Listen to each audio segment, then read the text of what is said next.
Test one, two.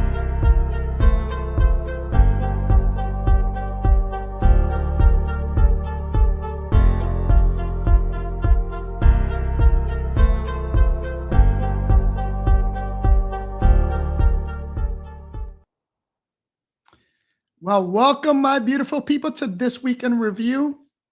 I am going to um, do a couple of things that I have not done. Number one is I'm going to activate this private chat. And in this week in review, which if you follow me on Instagram, you know I had a crazy last 2 weeks.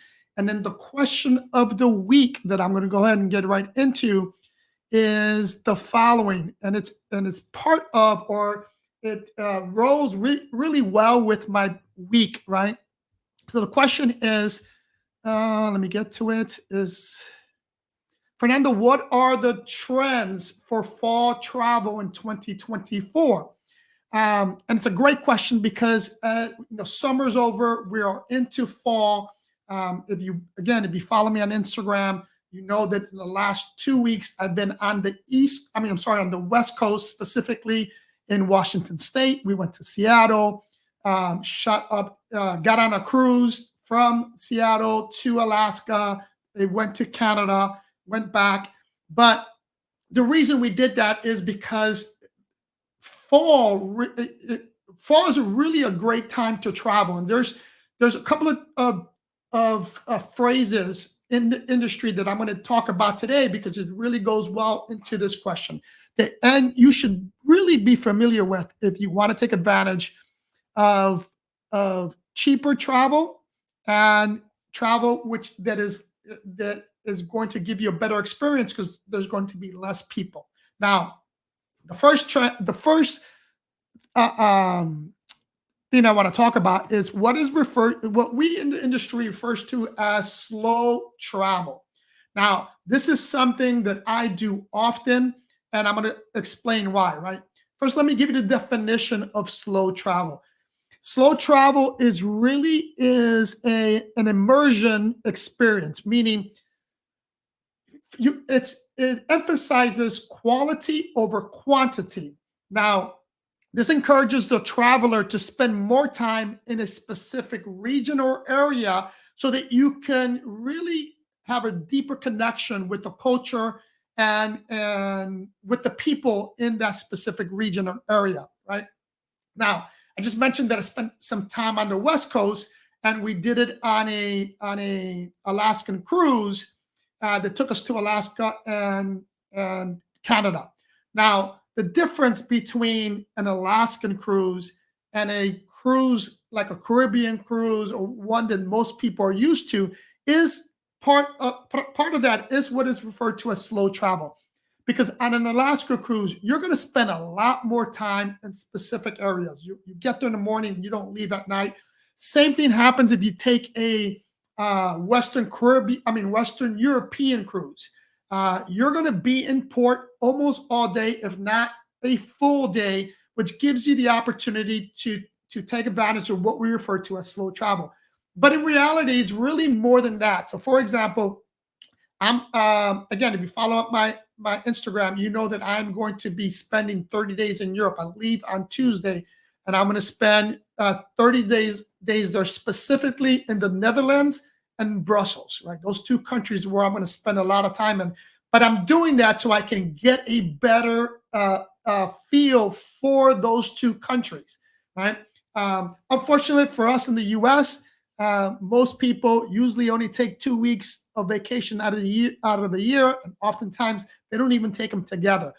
So experiencing slow travel is really something that us in the U.S. are not used to. But I'm answering this question specifically because I want to encourage you to really consider doing slow travel.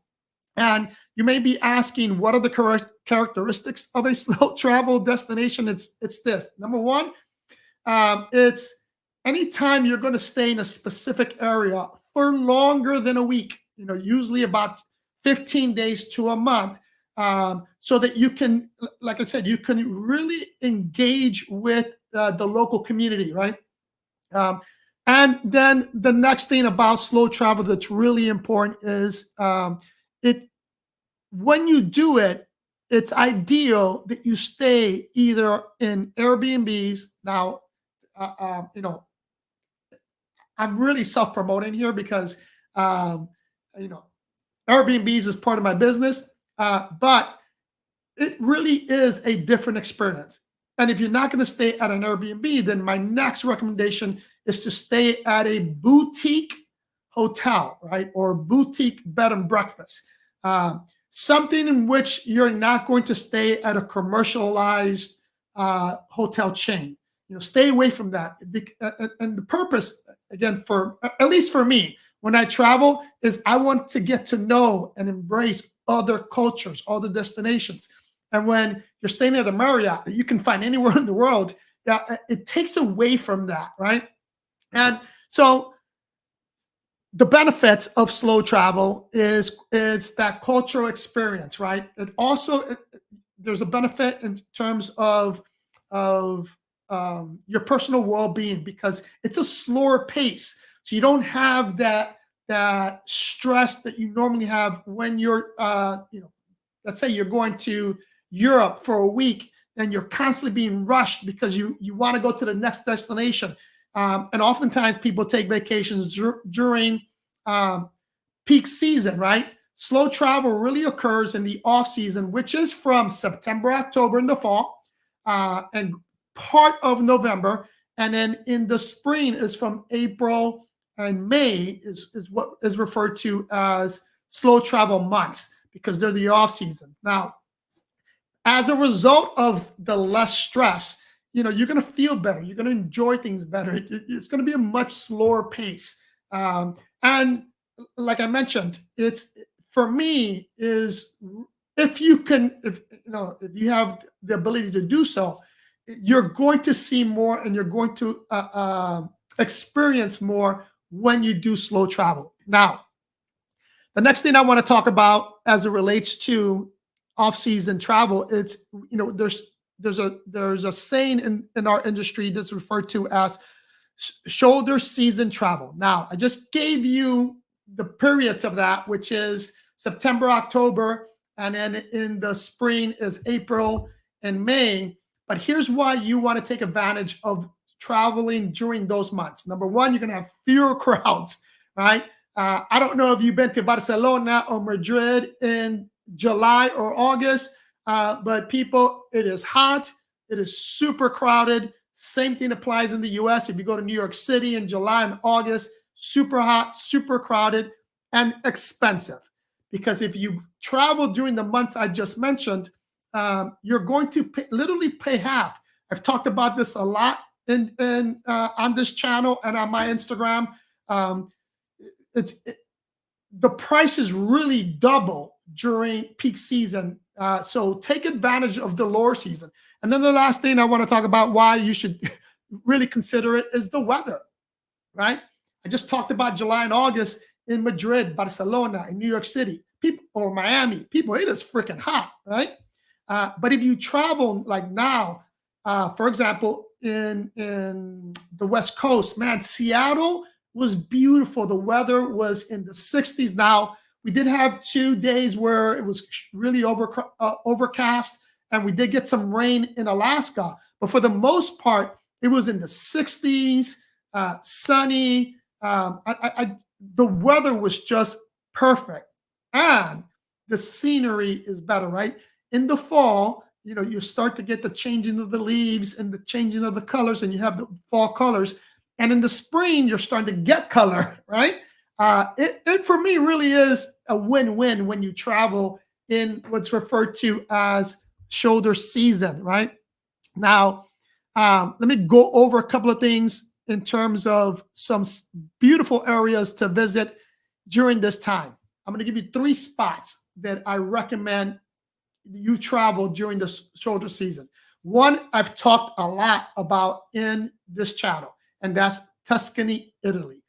It is really perfect because for slow travel and the extent and what we refer to as shoulder season, because if you go to Tuscany and you stay there for let's say 15 to 30 days, You're going to find it's a slower pace. You're going to be able to visit a lot more vineyards, and visit places like Siena and Lucas that during this time is really not crowded. So you don't have to wait in lines. If you go to Florence, I mentioned again, if you go to Florence in July and August, forget about it. You're going to be wall to wall people waiting a lot of time to get into some of these attractions. Where if you go in the off season, you're not going to have that. And specifically about Tuscany, if you've never been there, it is one of the most beautiful, picturesque places I've ever been in the world. Right? There's seas of vineyards. You can do wine tasting. Florence is famous for the Florentine steak. It's really good. The next spot that I'm going to recommend is in Japan. Now, I personally, it's been decades since I've been there. I was in Okinawa, Hokkaido, Japan, and Tokyo. And that's back in the early 90s. But based on statistics and some travel trends, it's still there. So still extremely popular place to go. And one of the reasons why it's really popular to go, especially in the autumn or fall time, is because of the foliage, right? I just mentioned the changing of the colors. You have some beautiful temples and some of these places like Okinawa, slower pace. And then the last one is the Scottish Highlands. Now, if you follow me on Instagram, you know that we've mentioned the Scottish Highlands because they are the inspiration of Highland cottages that we featured on not on our YouTube channel, but we put it on Instagram. Anyway, hope you got something out of it. Hope I encouraged you to really scout travel specifically. September's gone, October coming, specifically in October or in April and May. So now let's get into our numbers. September has been a slow month. I mentioned this before.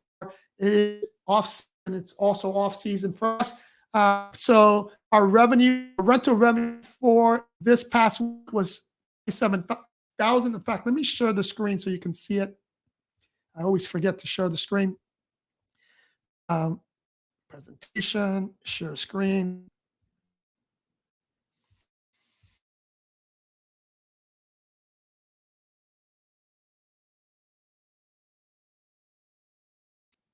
About this because I keep forgetting to do this.